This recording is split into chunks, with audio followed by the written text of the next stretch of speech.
Easy. Easy. Were you a 4-H'er?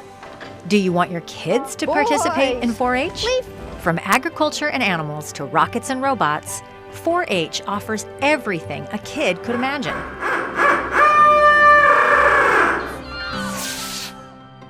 Ready to sign up? We've got an award-winning 4-H leader to tell us how today on Across the Fence. Hello, Vermont. Growing up, I used to be so envious of the 4-H kids showing their animals every year at the county fair in San Diego. Yes, we had one. No, it wasn't the same. But today, I'm getting to live vicariously through the experiences of my expert guest. And in this case, expert barely covers it.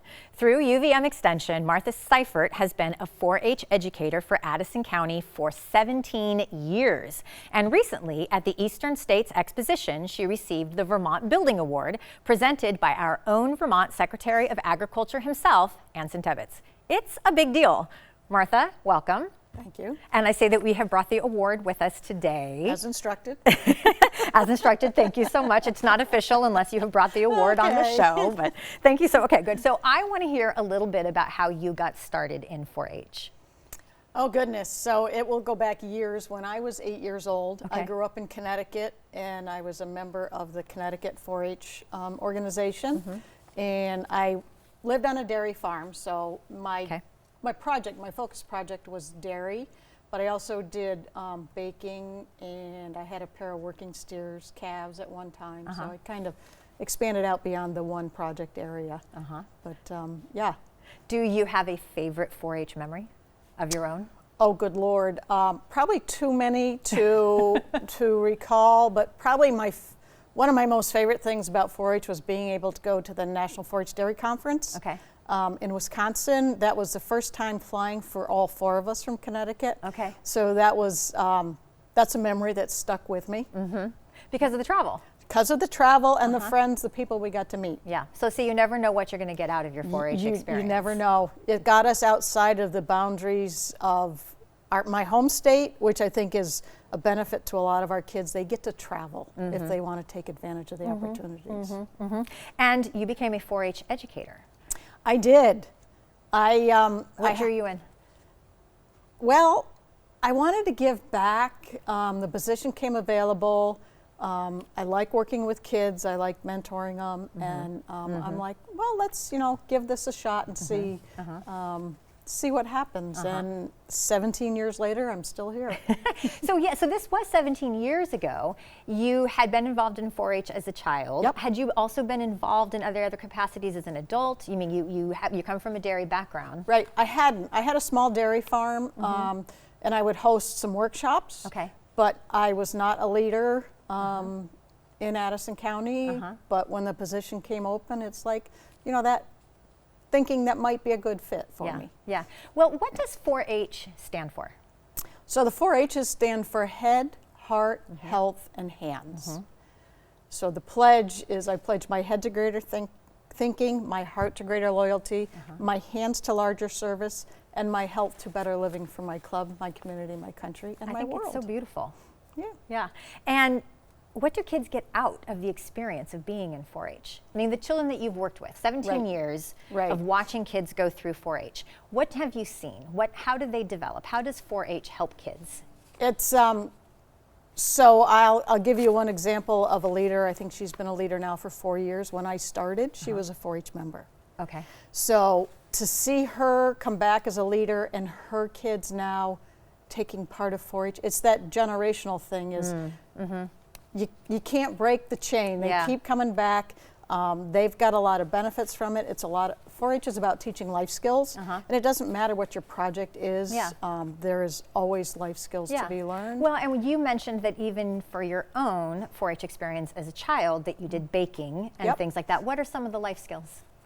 Measuring. So any 4-H project will include STEM. Okay. So like for livestock, you're going to learn how you should feed your animal. So animal nutrition. Okay. And you can relate that a little bit to human nutrition, right? Because it's like sometimes the animal gets a better balanced diet than the youth. Well, we certainly might pay more attention to the animal's diet than our own diet. Yes. And you learn how to evaluate your animal or maybe your baked goods product, you know, from the feedback you get from evaluators. Oh, well, that's really important. Right. So STEM is a huge part of any of our project areas.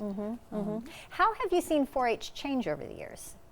So we've evolved with technology. I'm assuming there were not robotics when you were Exactly. an So 8-year-old. No, there were not. And now we have some robotics in southern Vermont. I believe there's some up here in Chittenden and Franklin County. Okay. GPSs on the farms that have GPS on their tractors to like automatically take them through a field once they've been mapped. Robotic milkers. So we've done tours of various farms. Yeah. Liz Kenton has done that. Yeah. So, Well, it sounds like 4-H is changing along with the agricultural industry, the way that the ag industry is changing. Yes. Because certainly there's a lot more technology involved in it now. And so for young kids who are learning more about ag, learning about the technology and the science is becoming more and more important. Yes. Yeah. Yes, because if we don't move forward with the technology in the agricultural field or any field, we've lost our youth. Yeah.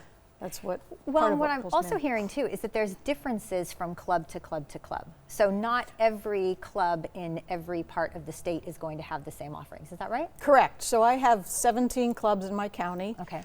Some are. I've got one club that's community service and crafts. Okay.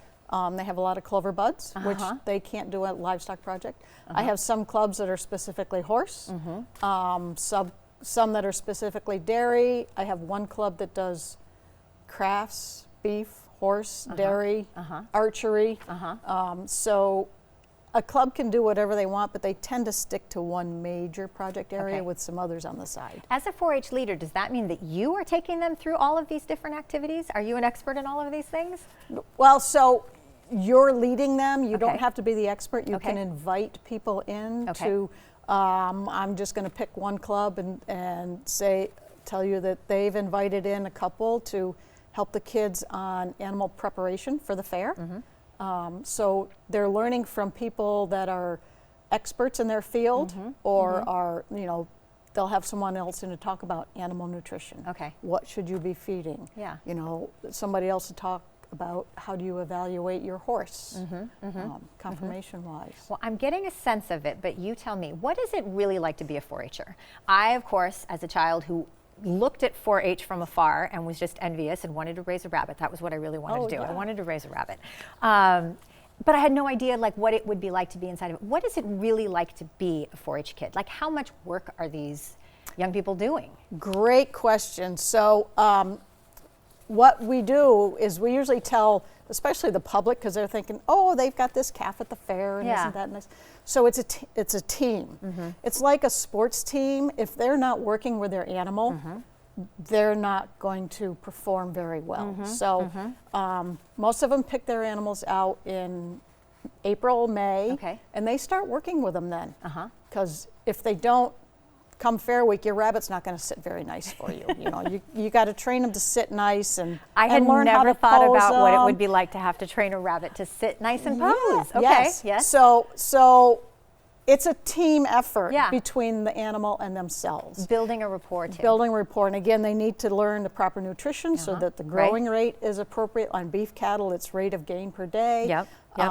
They need to know how to fit their animal so it looks its best, how to evaluate the animal in order to fit it properly, and communicate. So they do record books. So, you know, financial literacy, they find out how much it actually costs for a project. Yes. Okay. Some projects are more expensive than others. Yes. Okay. Well, actually, that's a good question for me too. Do you have to live on a farm or near a farm in order to participate in 4-H? You don't. We're fortunate in the Northeast that we have for livestock and horses, we have a lease program. Okay. And we have some very gracious farmers that allow kids to lease animals from them, so they get the experience of that.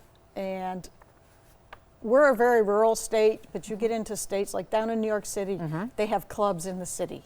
You know, whether they have rooftop gardens or if they're doing something else. So 4-H is good for any type of population. Yes, and it's all over the country. It's all over the world. It's all over the world? There's 4-H in Canada. Yeah, it's Oh, that's it's amazing. a worldwide organization. And something that I think we need right now. Yes, Yeah. definitely. Yep. Yes. So right now, October is the time for 4-H signups. Yes. What do parents and kids need to do in order to get signed up? Yes. So those that were already pre-existing members got an email for our new, we're using Z Suites now Okay. for 4-H enrollment. If you're not a 4-H'er and you're interested in joining or becoming a volunteer, reach out to your local 4-H office. Okay. And we can direct you to maybe a club that might be either closest to you or has the project that you might be interested in. Okay. And then talk with the leaders to see, is this a good fit for my child? Oh, that's probably an important conversation. Yes. Yes. Yep. So you need to understand the responsibilities. Yes. Yes. Because it is a responsibility. Yes. Well, I think that's part of the growth. Yes. Yes. Definitely. And for adults who want to be involved in 4-H, what can they do? So they can become a leader if they want, but we're always looking for evaluators for our regional day, our fairs, and other events. Like I am not a sewer, but I have some really great volunteers that will come in and evaluate sewing for me. So they're not necessarily an official volunteer, but Yeah. they're an evaluator, and I so appreciate them. 'Cause Yes. I couldn't sew a straight line if I had to. I can make an apron. That's about as far as I've gotten. You're But further ahead than I. Well, my mother actually was a home economics teacher, so Okay. I did get a little bit from her, but not advanced skills. Very, Yeah. very rudimentary skills. So let's finish up by talking a little bit about this award. How did it feel to be honored at the Big E for all of your years of service? I was very humbled. I was not expecting it. And like I tell people, I was just doing my job. And it's a job I enjoy working with the youth. Yeah.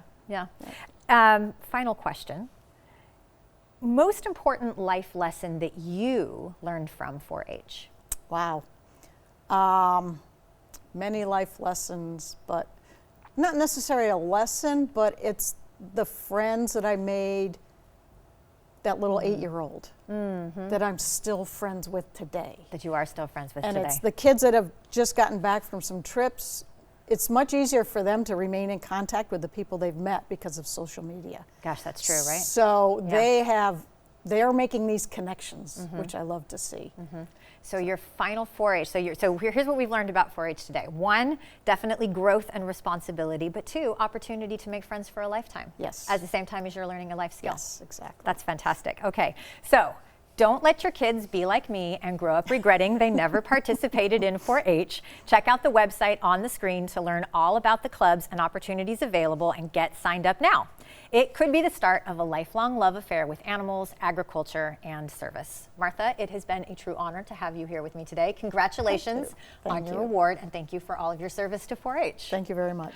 As always, Vermont, thank you for learning and exploring with me today, and thanks to the team that makes Across the Fence possible. I'm Amy Finley. This is Across the Fence. Come back and let's learn and explore again tomorrow.